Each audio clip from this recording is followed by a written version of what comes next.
am well. This is me Mohammad Dan Business Wala, student at a Hans School Online Academy. I am from Faisalabad and I am 10 years old. Today my AI session with ChatGPT. My AI session with ChatGPT topic name is the Earth, the history of our home in world. Okay, so start the AI session with ChatGPT. Hi ChatGPT. Hey Daniel, how's it going? What's up?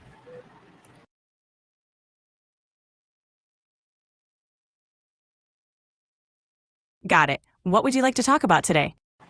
Okay. So my first question is the AI session. How did Earth form 4.5 billion years ago? That's a fascinating question. About 4.5 billion years ago, Earth was forming from a cloud of gas and dust left over from older stars. This process is called accretion. Small particles came together, forming larger and larger bodies. Eventually, these bodies formed the planets, including Earth. Over time, Earth's surface cooled, allowing water to condense and form oceans, setting the stage for life to begin. Pretty cool, right? Okay, so my next question is what was early Earth like before life excited? Great question. The earliest life forms on Earth were simple microscopic organisms that appeared around 3.8 billion years ago. These life forms were likely similar to today's bacteria and archaea. They thrived in the harsh conditions of early Earth, such as hot hydrothermal vents on the ocean floor. Over millions of years, these simple organisms evolved and diversified, leading to the wide variety of life we see today. Okay, so my next question is how did the moon impact Earth's early development? The moon has had a big impact on Earth's development. Here are a few ways. 1. Stabilizing Earth's. The moon has had a big impact on Earth's development. Here are a few ways. 1. Stabilizing Earth's tilt. The moon helps stabilize Earth's axial tilt, which keeps our climate relatively stable over long periods of time. 2. Tides. The moon's gravitational pull creates tides in Earth's oceans, which have influenced marine life and the development of early life forms. 3. Length of day. The gravitational interaction between the Earth and Moon has gradually slowed Earth's rotation, lengthening our days over billions of years. Overall, the Moon has played a crucial role in making Earth a habitable planet. Okay, so my next question is what role did volcanoes play in shaping early Earth? The red-colored rocks from the early Earth are often referred to as red beds and are significant because they provide clues about the planet's atmosphere and climate in ancient times. 1. Oxygenation. The presence of red-colored rocks indicates that there was free oxygen in Earth's atmosphere. When iron in rocks reacts with oxygen, it forms iron oxide, which gives the rocks their red color. The red-colored rocks from the early Earth are often called red beds. They are significant because they provide insights into Earth's ancient atmosphere and environmental conditions. 1. Oxygenation. The presence of red beds suggests that oxygen was starting to accumulate in Earth's atmosphere. When iron in rocks reacts with oxygen, it forms iron oxide, which gives the rocks their red color. 2. Early atmosphere. These red rocks indicate that Earth's atmosphere had begun to contain oxygen, possibly due to photosynthesizing organisms like cyanobacteria.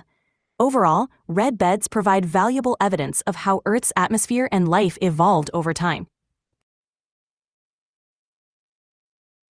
Okay, so my next question is when and how did Earth's atmosphere begin forming? The Earth's atmosphere began forming about 4.5 billion years ago, shortly after the planet. The Earth's atmosphere began forming about 4.5 billion years ago, shortly after the planet itself formed. Here's how. 1. Volcanic outgassing. Early Earth was extremely hot, and volcanic activity released gases like water vapor, carbon dioxide, and nitrogen into the atmosphere.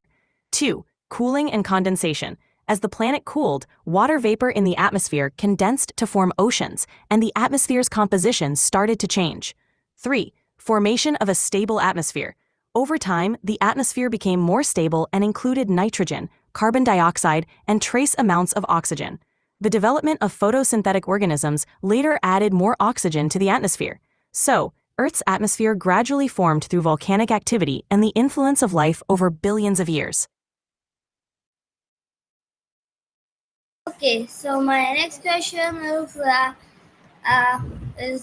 how did life begin on Earth?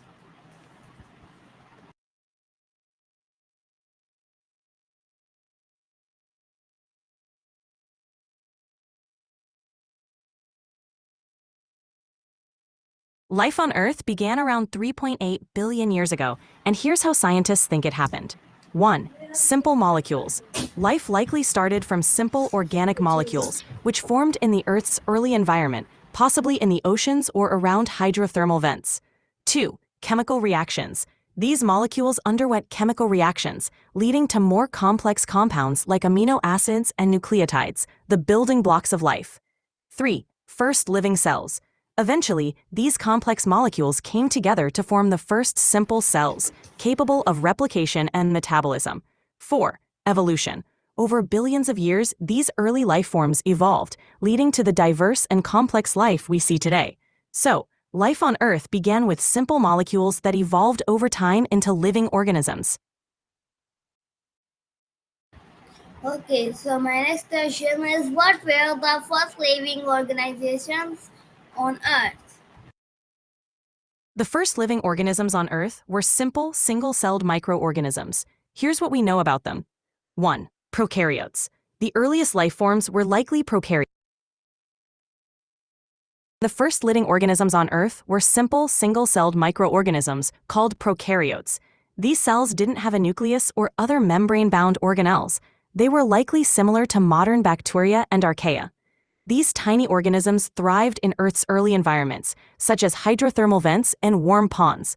Over time, they evolved and diversified, eventually leading to more complex forms of life. Okay, so my next question is what was the Cambrian explorations? The Cambrian explosion, which occurred around 541 million years ago, was a significant period in Earth's history when most major animal phyla appeared. Here's what happened. 1. Rapid diversification. During this time, there was a rapid increase in the diversity of life forms. Many different types of animals with hard shells and complex body structures appeared. I'm sorry, but you've hit the daily limit for advanced voice. You can switch to standard now to keep chatting.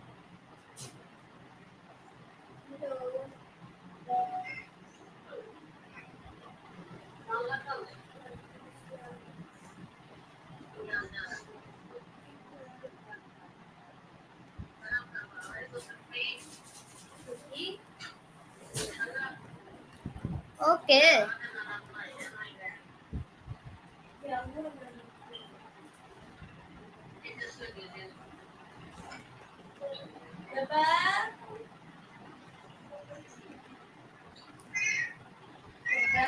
Okay.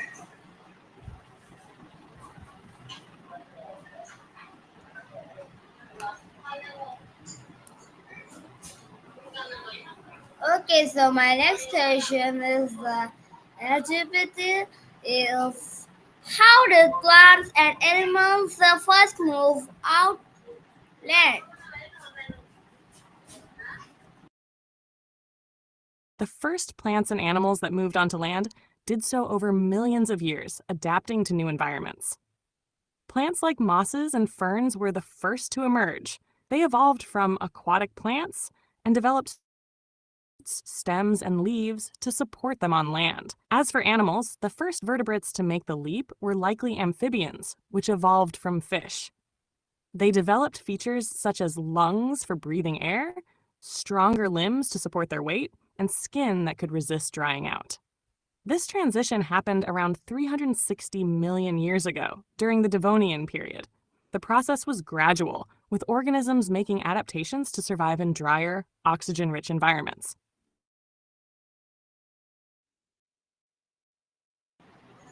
Okay, so my next question is Got it! Let me know if you have more questions or want to dive deeper into anything else. okay. How did dinosaurs dominate Earth All right, and why did feel they free to reach out vanish? anytime. That's awesome. What did you finish? Yeah, how did dinosaurs dominate Earth and why did they vanish?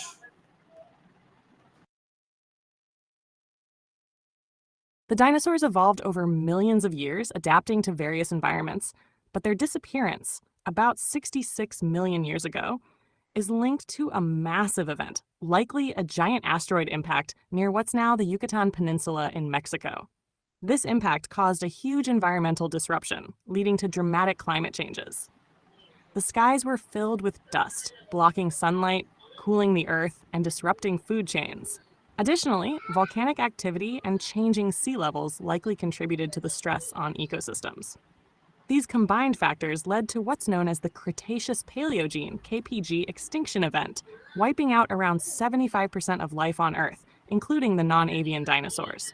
However, some species of dinosaurs survived and evolved into birds. Okay, and so my next question is what is the plate tectonics and how did it shape content? It seems like you're asking about play technicist, but I'm not quite sure what exactly you're referring to. Could you clarify? If you're talking about technicism in a broader sense, it might refer to the application of technology in a specific field, like content creation. In that case, technology has shaped content by enabling new forms of interaction, such as virtual environments, interactive media, and augmented reality. Feel free to correct me if I misunderstood your question. Okay, so my next question how were mountains like the Himalayas formed? Mountains like the Himalayas were formed by the movement of tectonic plates. About 50 million years ago, the Indian plate collided with the Eurasian plate. This collision pushed the Earth's crust upwards, creating the towering mountains we see today. The process is still ongoing, meaning the Himalayas continue to rise. This is a result of plate tectonics, where the Earth's outer shell is divided into large plates that float on the semi-fluid mantle below. When two plates collide, one can be forced upward, forming mountain ranges. The Himalayas are a prime example of this type of continental collision. Okay, so my next question what are ice ages and how have they shaped Earth?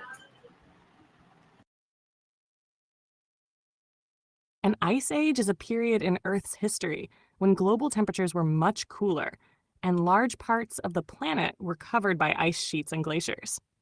These cold periods lasted for millions of years, with brief warmer periods in between. The most recent ice age, known as the Pleistocene Ice Age, began about 2.6 million years ago and ended around 12,000 years ago. During ice ages, massive glaciers expanded over continents, shaping landscapes through erosion and deposition. They carved valleys, fjords, and mountain ranges, and left behind features like moraines and drumlins. The melting of glaciers at the end of an ice age also created many of today's lakes, rivers, and landforms. These ice-covered periods had a significant impact on life, forcing species to adapt or migrate and influencing the evolution of plants and animals. Okay, so my next question is how did the supplications like Pangea form and break apart?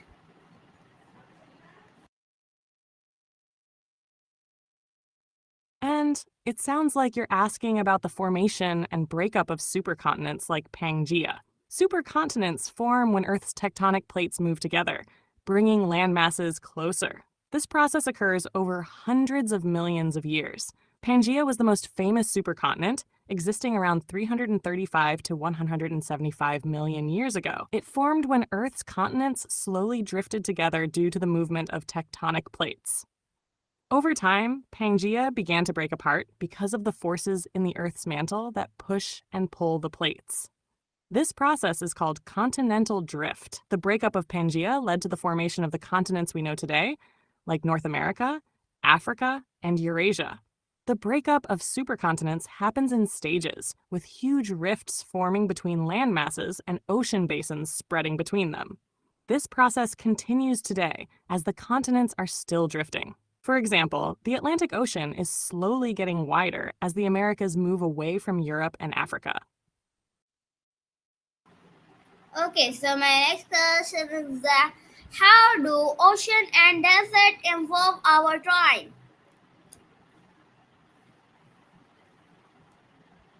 Oceans and deserts have played important roles in the development of human tribes and cultures, shaping how people lived, adapted, and interacted with their environment. Oceans have been vital for many tribes, providing food, trade routes, and opportunities for exploration. Coastal tribes developed fishing, boat building, and navigation skills, while those living near oceans often had access to diverse resources. Oceans also connected distant tribes through trade, helping to spread ideas, technologies, and cultures. On the other hand, deserts challenged human survival in different ways. Tribes living in deserts had to adapt to extreme temperatures, limited water, and sparse resources. They developed specialized knowledge, such as how to conserve water, find food, and build shelters suited for the harsh environment. Some desert tribes became expert traders, as they controlled key routes for trading valuable goods like spices, salt, and textiles. Both oceans and deserts have influenced how tribes formed, how they adapted to their surroundings, and how they interacted with each other through trade, migration, and cultural exchange.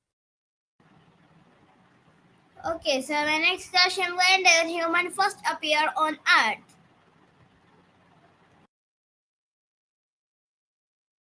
Humans first appeared on Earth around 2.5 to 2.8 million years ago. This marks the emergence of the genus Homo, with early species like Homo habilis being among the first known human ancestors. They evolved from earlier hominins, which were primates that walked upright. The more familiar species, Homo sapiens, modern humans, appeared around 300,000 years ago in Africa. Over time, humans migrated out of Africa and spread across the globe, developing diverse cultures and societies along the way. This period is known as human evolution, where our ancestors gradually developed features like larger brains, more complex tools, and the ability to control fire. Okay, so my next question is how did human impact the Earth ecosystem over time? Humans have had a profound impact on Earth's ecosystem over time, especially as our population grew and our technological abilities advanced. In the early stages, humans lived in harmony with nature, hunting, gathering, and using natural resources in a sustainable way. However, as agriculture began around 10,000 years ago, humans started altering the landscape more significantly by clearing forests, cultivating crops, and domesticating animals. With industrialization in the last few centuries, human impact escalated dramatically. The burning of fossil fuels led to increased carbon dioxide emissions, contributing to climate change. Deforestation, urbanization, and large-scale agriculture have disrupted habitats, causing species extinction and loss of biodiversity. The use of chemicals like pesticides has affected ecosystems, and pollution, air, water, and soil, has harmed wildlife and human health. Humans also introduced invasive species to new areas, which often outcompete native species and alter ecosystems. Despite these negative impacts, humans are also working towards restoration efforts, such as conservation, sustainable agriculture, and renewable energy solutions to help protect and repair the environment. However, the challenge remains huge as we balance progress with environmental sustainability. Okay, so my next question is how have human changed in the climate?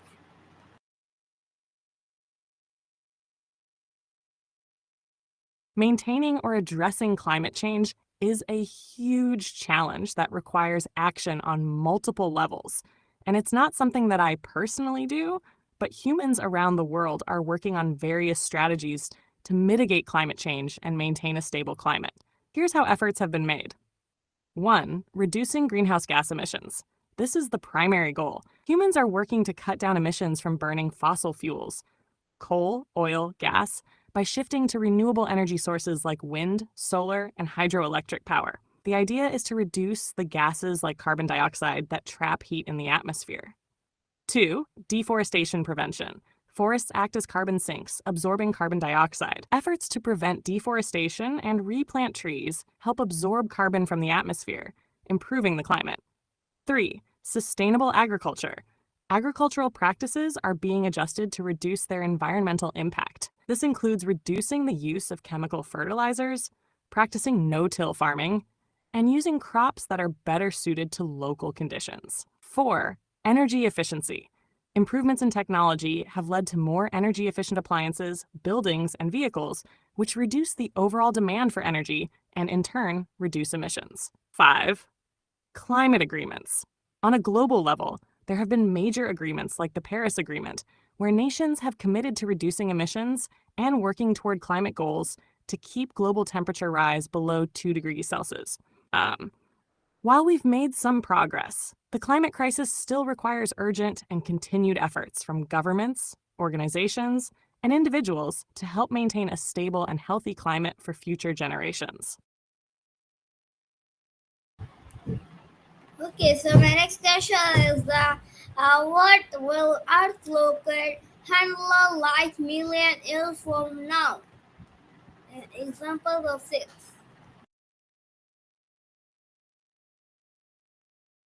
In millions of years, Earth's climate and landscapes could change dramatically due to natural processes and human actions. Here are a few possibilities. 1. Continental drift. Over millions of years, the continents will continue to move. For example, Africa and the Americas are slowly drifting apart, and in the future, a new ocean could open between them. Meanwhile, the Pacific Ocean is closing, which might lead to the formation of new mountain ranges, like the Himalayas, or possibly the merging of continents. 2. Climate change. If current trends continue, Earth's climate could be much warmer due to the ongoing increase in greenhouse gases. This could lead to more frequent heat waves, sea level rise, and changes in weather patterns. Deserts might expand, while tropical areas could become even more humid. 3. New species. As ecosystems evolve, new species will emerge, while others will go extinct. If humans or other factors don't disrupt nature too much, new forms of life could thrive in ways we can't fully predict. Perhaps, different plant and animal species will evolve to adapt to the changing climate. 4. End of the Ice Age cycle. After the last ice age, the Earth will likely go through another one eventually, but the timing is uncertain. Ice sheets might return in some regions, but the overall climate may be warmer, making ice ages less likely. 5. Human impact. If humans continue to impact the environment heavily, Earth might face large-scale extinction events, or perhaps human-made technologies might begin to restore ecosystems. There might be efforts to control climate or even artificial geophysical changes. 6. Cosmic changes. Over the long term, Earth will also face external threats like asteroid impacts or even the gradual increase in the sun's luminosity, which could make Earth uninhabitable in about 1 billion years. The sun will eventually enter a red giant phase, likely scorching the Earth and rendering it lifeless. The future of Earth will be shaped by a combination of natural geological processes and human activities, and while some changes are predictable, others are still largely unknown. Okay, so my next question is how do scientists predict Earth's future climate? And tell examples.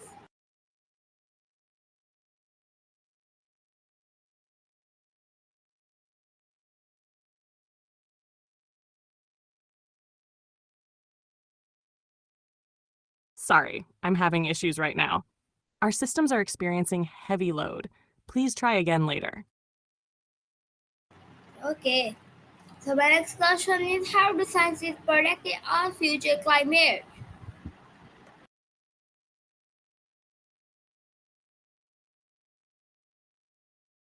Scientists predict future climate by using climate models that simulate how various factors interact and influence the Earth's climate. These models are based on the understanding of the atmosphere, oceans, land surfaces, and ice, and how they work together to regulate temperature and weather patterns. Here's how they do it. 1. Data collection. Scientists gather historical data about temperature, greenhouse gas levels, ocean currents, ice coverage, and other climate-related variables. This data helps create a baseline for understanding current conditions and past climate patterns. 2. Climate models. These are sophisticated computer simulations that use mathematical equations to represent the Earth's climate system. Models take into account factors like greenhouse gas emissions, solar radiation, volcanic activity, and land use changes to predict how these factors might influence the climate in the future. 3. Scenarios and projections. Scientists use different emission scenarios based on how much carbon dioxide and other greenhouse gases might be emitted in the future to project how the climate could change under various conditions. These scenarios range from high emissions, business as usual, to low emissions, where efforts to reduce pollution succeed. The models then generate projections of temperature, rainfall, sea level rise, and more for different time periods, such as 20, 50, or 100 years ahead. 4. Understanding feedback loops. The models also account for feedback loops, where changes in the climate can accelerate or slow down other changes. For example, melting ice reduces the Earth's ability to reflect sunlight, which causes more warming, a positive feedback loop. On the other hand, more plants growing in certain areas can absorb more carbon dioxide, which can reduce warming, a negative feedback loop. 5. Testing and refining. Climate models are tested by comparing their predictions with real-world observations. If the models are accurate in predicting past climate patterns, scientists trust them more for future predictions. Over time, as more data becomes available, the models are refined to become more precise. 6. Uncertainty. While scientists can make reliable predictions about climate trends, there's always some uncertainty due to the complex nature of Earth's systems and the unpredictability of human behavior, like policy changes or technological innovations. However, the general direction of climate change, such as warming temperatures and rising sea levels, is widely agreed upon. In summary, scientists predict future climate by combining data, simulations, and scenarios, but there's always an element of uncertainty, especially when it comes to human actions and natural variations. Okay, so my friend, my ChatGPT session time was over. So next episode for the A session. So bye bye.